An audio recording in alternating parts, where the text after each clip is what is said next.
아침 오늘이 1일인데 그동안 어떻게 지내셨습니까? 사랑하고 환영하고 축복합니다. 사랑하고 환영하고 축복합니다. 서로 인사 지내십시다. 인사 지냅시다. 인사 나눕시다.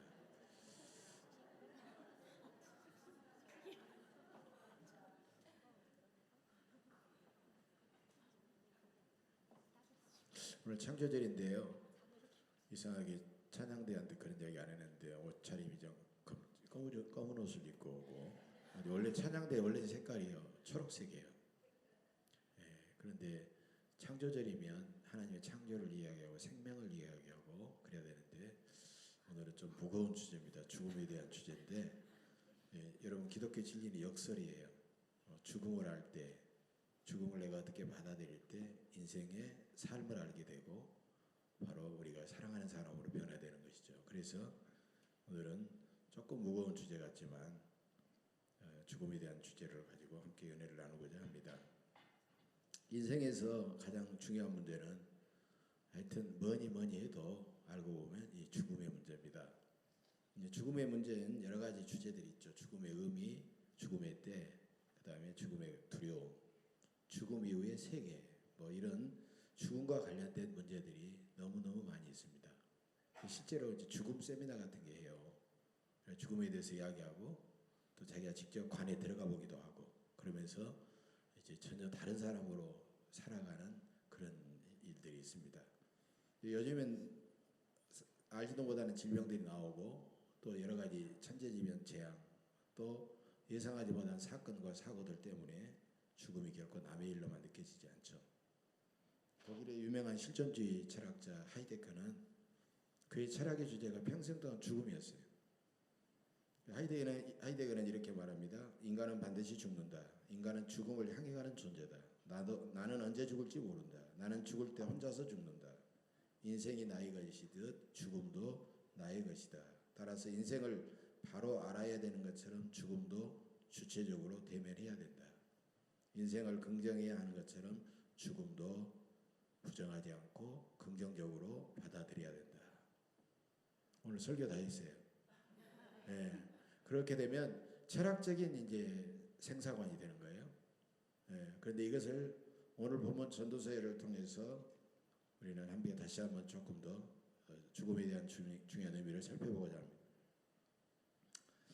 삶과 죽음은 인생의 중요한 과정 속에 함께 놓여져 있기 때문에 죽음에 관한 말씀들이 많이 나오죠. 그래서 우리는 막연하게 죽음을 불안하고 두려워하지 않고 죽음을 잘 받아들이고 죽음을 살 수 있는 그런 준비된 삶을 살아야 된다는 거예요.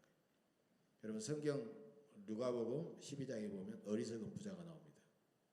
많은 걸 쌓아놨어요. 자기 영혼에게 오랫동안 먹고 마시며 즐기자. 그 사람은 죽음을 전혀 부인하는 사람이에요. 죽음을 부인하니까 하나님의 주권을 모르고 하나님을 모르는 사람이에요. 그래서 욕심과 교만으로 살아갈 수밖에 없고 하나님은 오늘 밤 너희 것을 다 빼앗아 갈 것이다. 네가 가진 물질도 너희 영혼도 내가 데려갈 것이다. 자기 인생은 아무것도 아닌 인생이 되어버리고 말았다는 거예요. 어리석은 인생이 되었다는 것입니다. 오늘 본문에도 보면 짧은 구절이니까 다시 한번 봉독합니다. 죽는 날이 출생하는 날보다 나으며 초상집에 가는 것이 잔치집에 가는 것보다 나으니 모든 사람의 끝이 이와 같이 됨이라. 산 자는 이것에 그 마음에 둘지니라. 지혜자의 마음은 초상집에 있으되 우매한 자의 마음은 혼인집, 잔치집에 있느니라. 사람들은 죽는 날보다는 생일을 훨씬 좋아하죠. 누가 죽는 날 케이크 사가지고 아주 축하하는 사람이 누가 있어요. 생일날은 막 촛불 켜놓고 막 노래 불러주고 또 누가 생일날이라도 기억 안 해주면 섭섭해하고 또 초상집에는 무거운 발걸음으로 어쩔 수 없이 위로하려고 가지만 잔치집에는 막 신나가지고 가잖아요. 그런데 오늘 성경에는 정반대로 이야기하고 있어요. 왜 그럴까요? 우리가 이것을 깊이 들어가지 않더라도 몇 가지만 생각하면 그럴 수 있다는 거예요. 인간은 태어나는 순간 죄와 죽음과 삶의 무거운 짐과 어려움이 있는 세상 속으로 들어오는 거예요. 이게 축하받을 일입니까? 그러나 막상 죽으면 세상을 떠나서 영원한 안식이 기다리고 있는 천국이 있다는 거예요. 잔치집에서는 먹고 마시고 즐기고 떠들고 그러다가 공허하게 끝나버리는 거예요. 때로는 방탕해지는 거예요. 그러나 초상집에서는 그 사람의 생애를 생각하고 자기 인생을 돌아보면서 진지해지고 사람이 달라질 수 있다는 거예요. 또 사람이 한 번은 반드시 죽는구나. 그 사람의 그 부음을 보면서 느끼면서 겸손해지는 거예요. 또 내가 그동안 나를 위해서만 살았는데 남을 생각하지 못했는데 내가 가족과 이웃들을 더 사랑해야 되는구나 라는 것을 깨닫게 된다는 거예요. 그러니까 잔치집보다는 초상집이 여러 가지로 내 인생에 유익하다라는 것입니다. 왜 죽음을 우리는 준비해야 될까요? 죽음 이후에는 반드시 하나님의 심판이 있기 때문입니다. 히브리서 9장 27절에 보면 한 번 죽는 것은 사람에게 정하신 것이요 그 후에는 심판이 있으리니 분명히 말씀하고 있어요. 또 고린도후서 5장 10절에서도 사도 바울은 우리가 다 반드시 그리스도의 심판대 앞에 나타나 각각 선악간에 그 몸으로 행한 것을 따라 받으려 함이라 그랬어요. 우리는 죽고 끝나는 것이 아니라 하나님의 보좌 심판대 앞에서 그가 선으로 악으로 어떻게 살았느냐에 따라서 받는다라는 거예요. 이제는 그리스도인은 아무렇게나 자기 멋대로 살다가 죽으면 모든 것이 다 끝나버린다 이렇게 생각하는 것 너무나도 어리석은 생각이라는 거예요. 그러므로 우리는 오늘 죽음에 대한 하나님의 말씀을 새롭게 드려야 될 줄로 믿습니다. 먼저 죽음은 남들의 문제만이 아니라 바로 나의 문제다라는 것입니다. 많은 사람들이 목사님 왜 그걸 모릅니까? 내 문제죠. 그런데 실제로 사는 걸 보면 내 문제처럼 생각하지 않거든요. 우리 주변에는 지금에도 수많은 사람들이 죽어가고 있어요. 오늘도 얼마나 많은 사람들이 죽어서 장례식장으로 갈지 모른다. 지난 일주일 전인데요. 8월 24일 미국에서 그것도 20대 초반의 신혼부부가 결혼을 하고 거기 오늘날로 말하면 주민센터 동사무소에 가가지고 혼인신고를 딱 하고 차량으로 딱 출발했는데 출발한 지 5분 만에 큰 대형 버스하고 부딪혀가지고 현장에서 신랑 신부가 그 자리에서 즉사를 했어요. 이야, 이럴 수가 있을까라는 생각이 들더라고요. 죽음은 시간과 장소와 남녀노소 빈부귀천 가리지 않습니다. 영국 속담에 이런 속담이 있어요. 죽음은 새끼 양도 어미 양과 함께 잡아먹는다. 죽음은 교황과 거지도 차별하지 않는다. 이처럼 죽음은 연세 높으신 노인들만의 문제가 아니라는 거예요. 불치병, 천재지면 각종 사건, 사고가 많은 오늘날 세상에서 죽음은 언제든지 나에게 다가오고 내 문제가 될 수 있다는 거예요. 그래서 나는 오늘 이 세상을 떠날 수도 있다고 하는 내일이 내 인생에 없을 수 있다고 하는 종말론적인 삶의 자세를 가지고 우리는 오늘을 진지하게 살아가야 됩니다. 그런데 우리는 누가복음 12장의 저 어리석은 부자처럼 살고 있지는 않습니까? 수천 년 수만 년을 죽지 않고 살아가는 것처럼 먹고 마시고 남을 속이고 빼앗고 죽이고 허영과 허세를 부리면서 우리는 교만하게 살아가고 있지 않습니까? 야고보서 4장 14절에서는 너희 생명이 무엇이냐 잠깐 보이다가 없어지는 안개니라 그랬어요. 우리는 내일이 아니라 1시간, 아니 1시간이 아니라 1분, 아니 1분이 아니라 1초 후도 우리는 알지 못하는 안개와 같은 인생이라는 거예요. 어떤 사람도 내일의 생명을 절대로 보장받지 못합니다.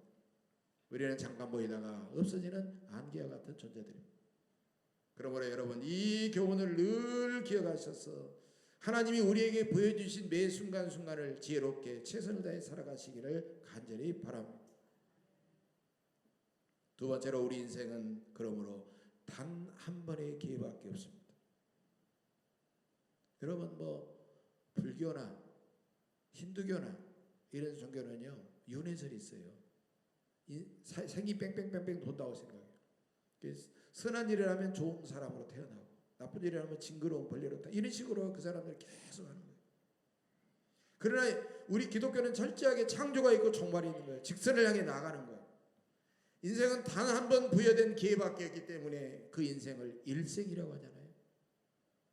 우리는 인생을 만약에 2번, 또 한 3번, 한 4번 정도 산다고 하면 우리의 죽음이 그렇게 심각하지 않을 겁니다. 이번에는 한번 연습으로 살아보고 다음 생에는 진짜 살지, 이런 생각을 할 거예요. 인생은 단 한 번 우리에게 주어진 기회이기 때문에 오늘 하루하루의 삶이 얼마나 소중한 날입니다. 러시아의 작가 도스토옙스키의 백치라는 소설이 있습니다. 굉장히 두꺼운 소설인데 저도 고등학교 때 한번 읽어본 적이 있는데요. 이 소설을 보면 한 사형수가 이렇게 후회하는 장면이 나와요. 만일 내가 지금 죽지 않는다면 무슨 일을 할까? 내가 인생을 한 번 더 산다면 매 순간을 조금도 낭비하지 않고 초를 세듯이 시간을 낭비하지 않고 아름답고 거룩하게 살 텐데 후회하고 후회하는 한 인생의 모습이 나와요. 여러분 얼마나 어리석은 후회입니까? 여러분 인생은요 2번 살지 않아요. 인생은 연습이 없습니다. 파울 틸리라는 유명한 신학자가 있는데 이분은 영원한 지금이라는 두껍지 않은 작은 책을 썼어요. 영원한 지금, 영어로 Eternal Now라는 책이에요. 이 책에 보면 이런 말이 나옵니다. 지금 이 순간이 우리의 영원한 생명 그 자체다 그랬어요. 우리가 순간순간 지나는 시간이 점이라고 본다면 이 점들이 모여져서 선이 되고 이게 쭉 인간이 연결되는 거예요. 지금 이 순간이 내 인생의 처음이자 마지막이요 결국 그 인생은 영원이다 그랬어요. 영원히. 지금 승리하면 인생은 영원하게 승리하는 것이고 지금 행복하면 인생은 영원히 행복하는 것이고 그래서 오늘 여기서는 살지만 내일은 여기서 다시 살지 못할 수 있다는 그런 자세로 매 순간순간을 살아야 된다는 거예요. 내가 오늘 밤에 죽더라도 조금도 후회할 것이 없다는 그런 자세로 우리는 살아야 됩니다. 오늘 매 순간을 최선을 다해서 영혼을 사는 것처럼 살아가시기를 간절히 바랍니다. 그 다음에 3번째로 우리는 일생 동안 좋은 이름을 남겨야 됩니다. 본문 1절에서 좋은 이름이 좋은 기름보다 낫고 그랬어요. 좋은 기름은 돈, 재물, 보화 이것을 의미하고 좋은 이름은 나에 대한 사람들의 좋은 평판과 사랑과 존경심을 의미하는 겁니다. 예를 들면 그분은 진실로 정직한 그리스도인이었어. 그분은 진실로 주님을 사랑하고 교회를 사랑하는 참된 그리스도인이었어. 그분의 사랑은 나에게 너무나도 많은 영적인 영향을 주었어. 이렇게 그분을 만약에 평가하고 추모한다고 하면 그게 바로 그 사람의 좋은 이름이라는 겁니다. 호랑이가 죽으면 가죽을 남기고 사람이 죽으면 이름을 남긴다는 말이 있잖아요. 이것은 세상 사람들이 많은 유명해져 가지고 뭐 기념비를 세우고 뭐 책에도 기록되고 이런 것을 의미하지만 우리는 그게 아니라 사람들의 가슴 속에 잊을 수 없는 영적인 영향력과 깊은 어떤 울림과 감동을 의미하는 거예요. 우리는 나의 장례식에서 다른 사람들이 나에 대해서 어떻게 말할까? 나를 잘 아는 사람이 장례식에서 내 조사를 말한다고 하면 어떻게 추모할까? 이것에 관심을 가져야 됩니다. 이런 마음으로 매 순간순간마다 진지하고 의롭고 열정적으로 우리는 살아야 될 것입니다. 흑인 인권운동가 마틴 루터킹 목사님, 이분은 39살에 백인 극열주의자에서 암살을 당했지만 평생 동안 흑인과 수많은 유색인종들의 인권을 위해서 헌신하고 노력하셨어요. 그러면서 신실한 목회자였어요. 그래서 노벨 평화상까지 받았습니다. 지금도 미국 초대 대통령 조지 워싱턴과 마틴 루터킹 목사님의 두 분의 생일은 국경일입니다. 그렇게 위대한 분이에요.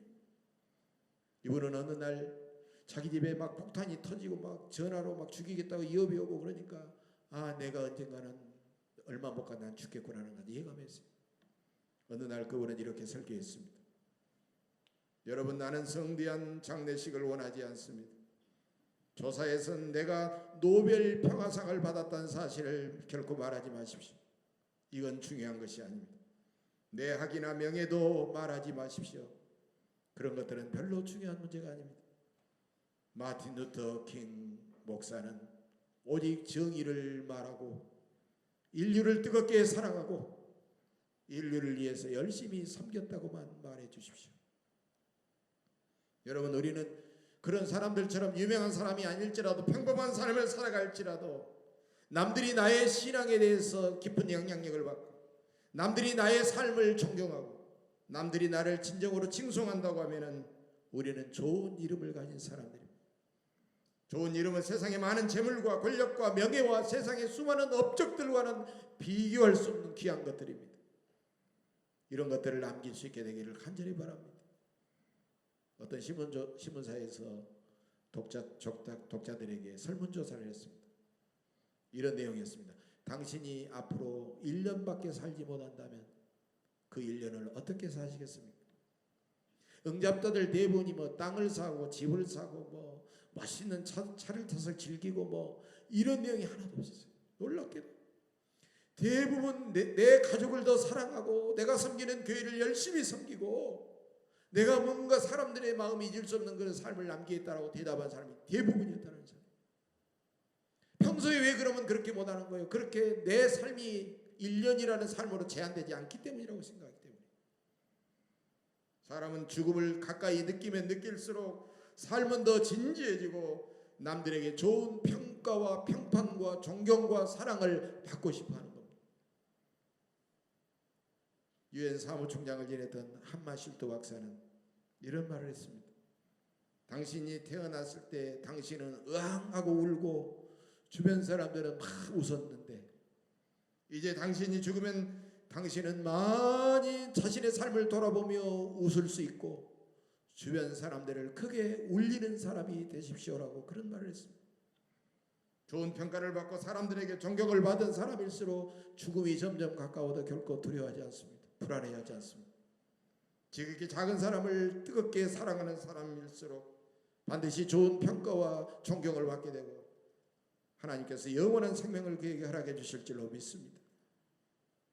마지막 네 번째로 하나님은 죽음 이후에도 우리와 영원히 함께 하시고 동행하십니다.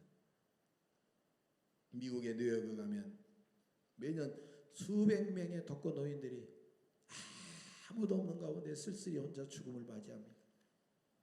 그래서 아파트 경비원들은 독거 노인들 집 현관 대문 앞에 우유나 우편물을 이렇게 우유를 넣고 또 우편물을 이렇게 갖다 놓으면요 가져가는 거예요. 살아있습니다. 근데 만약에 우유도 그대로 남아있고 쌓이고 우편물도 쌓여있으면 이게 뭔가 이상한 거예요.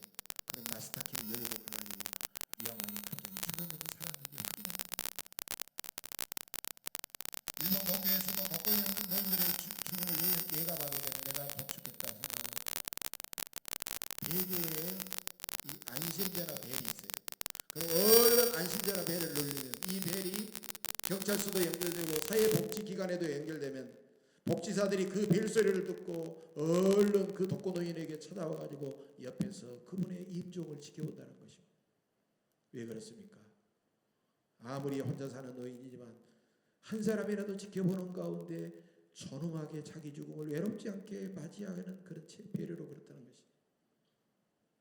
그러나 여러분 생각해보세요. 혼자서 외롭게 죽든지 가족과 친구들 앞에서 유언을 하고 그들이 보는 데서 죽든지 죽음 자체는 가장 외로운 일입니다. 누구나 하나님 앞에 홀로 서기 때문입니다. 어느 누구도 아무리 사랑하는 아내라도 남편이라도 가족이라도 나와 함께 죽을 수는 없습니다. 금슬 좋은 부부가 남편이 죽으니까 몇 시간 뒤에 아내가 따라서 죽고 아내가 죽으니까 몇 시간 남편도 따라서 죽는 그런 부부도 있기는 하지만 그러나 함께 죽을 수는 없는 거예요. 하나님 앞에 누구든지 홀로 단독자로 서야 된다는 거예요. 그러므로 죽는 사람들에게는 여러분 사람들의 위로가 별로 중요한 게 아니에요. 사람들의 위로는 잠시 잠깐이에요. 하나님의 위로가 필요하고 하나님이 그의 믿음과 그의 삶을 인정해 주시는 것이 필요하고 하나님이 그의 영혼을 따뜻하게 받아주시는 것이 필요하다는 것입니다. 우리는 죽음 앞에서도 그런 분명한 믿음과 소망을 가지고 인생의 허무와 절망을 이기고 기쁘게 죽음을 소망 가운데 맞이할 수 있어야 된다는 것입니다. 미국에 피터 마샬 목사님이라는 분이 계셨어요. 이 피터 마샬 목사님이 임종을 하는데 옆에서 사모님이 목사님의 손을 붙잡고 애잔한 마음으로 목사님 쳐다보면서 여보 하면서 바라보고 있는 거예요. 막 문을 뚝뚝 흘리면서 막 하고 있어요. 그러니까 옆에서 그 모습을 목사님이 이렇게 보더니 아내의 손을 붙잡고 빙그레 웃으더니 여보 사랑하오 내일 아침 다시 봅시다. 그러고 그 영혼이 이제 하나님 나라 가셨어요. 사모님은 그 순간 그렇게도 평안하고 그렇게도 불안하지 않고 기쁘게 즐겁게 천국에 가신 목사님의 모습을 보고 충격을 받았어요. 나도 저런 죽음을 맞이할 수 있다. 너무너무 은혜를 받고 충격을 받고 그래가지고 이분이 남편 장례식을 치른 다음에 책을 썼는데 그 책이 바로 이런 책이었어요. 나의 남편은 목사였다라는 책이에요. 지금 한국에서도 번역이 됐는데요. 굉장히 많이 팔렸습니다. 사랑하는 교회 여러분, 죽음은 남의 문제가 아닙니다. 이제 곧 내가 직접 경험하게 될 나의 문제라는 것입니다. 그러므로 죽음을 조금도 두려워하지 말고 오히려 죽음을 사랑하고 삶이 아름답듯이 죽음도 아름답고 자신의 삶을 사랑하듯이 죽음도 우리가 사랑하고 기꺼이 받아들일 수 있어야 된다는 거예요. 그래서 매 순간 주어진 기회를 후회 없이 행복하게 살아야 될 줄로 믿습니다. 영국의 위대한 설교자 찰스 스펄전 목사님도 그분이 영국에서 가장 큰 런던의 큰 교회를 목회하면서 위대한 유명한 설교자로 이름을 날렸지만 겨우 50을 넘기면서 짧은 생을 사셨어요. 마지막 임종하면서 사모님을 손을 어루만지면서 이렇게 이야기했습니다. 여보 나는 좋으신 하나님과 함께 그토록 행복한 세월을 지금까지 보냈어. 너무나도 감사하오 하고 세상을 떠났다는 거예요. 우리도 여러분 어떻게 살든지 몇 년을 살든지 그게 중요한 것이 아니에요. 인생의 매 순간순간마다 자신의 삶을 무한히 긍정하며 감사하며 기뻐하며 행복하며 죽음까지도 긍정하면서 그것을 받아들이고 살아야 될 줄로 믿습니다. 단 한 번 주어진 기회에 사람들이 잊지 못하는 좋은 이름을 남기시기를 간절히 바랍니다. 이 세상에서 지금 당장 해야 될 의롭고 선한 일, 하나님이 기뻐하시는 일, 이웃을 사랑하는 일, 그런 일들을 우리는 실천해야 됩니다. 인생에서 그 무엇보다도 많이 사랑하고 하나님과 사람들의 가슴에 사랑을 많이 남겨야 됩니다. 사랑의 사건을 남기고 사랑의 추억을 남기고 사랑의 흔적을 남겨야 됩니다. 어디 이 세상도 물질도 세상 명예도 정욕도 다 지나가지만 하나님의 뜻을 행하는 사람은 영원하기 때문입니다. 여러분 하나님의 뜻이 뭐예요? 하나님의 십자가에서 우리를 사랑하셨잖아요. 그 사랑을 우리도 따라서 주님 사랑하고 이웃을 사랑하면 되는 것입니다. 사랑하는 것만이 영원히 남아있습니다. 그 사랑은 내 가슴에 남고 하나님께 남고 나의 사랑을 기억하는 사람들의 가슴에 남고 천국에서도 그 사랑은 남게 될 줄로 믿습니다. 그래서 우리는 할 수만 있으면 많은 사람들을 사랑해야 되고 사랑의 사건을 일으켜야 됩니다. 여러분 이 짧은 인생에 내가 누구를 미워하고 시기하고 누구를 뭐하고 원망하고 할 시간이 어디 있어요? 사랑하는 시간도 짧은데. 성공하고 행복한 사람들은 많이 사랑한 사람들. 그래서 요한일서 4장 8절에서 사도 요한은 우리에게 사랑을 말한 다음에 4장 18절에서 마지막으로 사랑 안에 두려움이 없고 온전한 사랑을 두려움을 내쫓는다라고 말하고 있습니다. 죽음 앞에서 불안과 두려움을 내쫓는 것은 오직 사랑인 줄로 믿습니다. 우리는 죽음 이후에도 자신과 동행하시는 영원하신 하나님을 믿고 하나님 사랑합니다. 내가 남긴 이웃들의 사랑을 우리가 생각하면서 우리는 두려움 없이 당당하게 죽음을 받아들일 수 있어야 됩니다. 그래서 의롭고 선하신 하나님께서 예비해 두신 하늘의 영원한 생명과 하늘의 멸류관을 받아들이시기를 주의 이름으로 간절히 축원합니다. 1970년대 말 우리 교단 신학교인 한국신학대학 학장을 지내셨던 고 김정준 박사님이 계십니다. 이분은 관속의 사나이라는 별명을 가졌습니다. 30대 초반에 폐결핵 말기 증상으로 폐를 하나 잘라낼 수밖에 없었어요. 한쪽 나온 폐 겨우 나와가지고 숨을 거치게 쉬면서 영국까지 유학 가서 박사학위 받아오고 교수로서 그래서 늘 아침에 일어나면 해는 웃고 신학교 교정을 거니는 모습을 보면 거룩하기까지 얼마나 경건하고 얼마나 성도들을 학생들을 떳떳하게 되었는지. 저도 그분도 2학기 정도 들으면서 많은 은혜를 받았어요. 삶 자체를 은혜를 받았어요. 그분은 또 시인이었어요. 그분이 내가 죽는 날이라는 시를 남겼는데 저는 내가 좀 공부하고 힘들고 그러면 이 시를 꼭 읽어요. 이 시간 이 설교 오늘 설교를 내가 죽는 날이라는 시로 마무리하고 싶습니다. 내가 죽는 날 그대들은 저 좋은 낙원 이르니 그 찬송 불러줘. 또 요한계시록 20장 이하 끝까지 읽어줘. 그리고 나의 묘비에는 이것을 새겨줘. 임마누엘. 단 한마디만. 내가 죽는 날은 비가 와도 좋다. 그것은 내 죽음을 상징하는 슬픈 눈물이 아니라 예수의 보혈로 내 죄 씻음을 받은 감격의 눈물. 내가 죽는 날은 바람이 불어도 좋다. 그것은 내 모든 이 세상 시름을 없이 하고 하늘나라 올라가는 내 길을 준비함이라. 내가 죽는 날은 눈이 부시도록 햇빛이 비추어도 좋다. 그것은 영광의 주님 품에 안긴 내 얼굴의 광채를 보여줌이라. 내가 죽는 날은 밤이 되어도 좋다. 캄캄한 하늘이 내 죽음이라면 거기 빛나는 별의 광채는 새 하늘에 옮겨진 내 눈동자이리라. 오, 내가 죽는 날, 나를 완전히 주님의 것으로 부르시는 날, 나는 이 날이 오기를 기다리노라. 다만 주님 뜻이면 이 순간에라도 닥쳐오기를. 번개와 같이 닥쳐와 번개와 함께 사라지기를. 기도하겠습니다.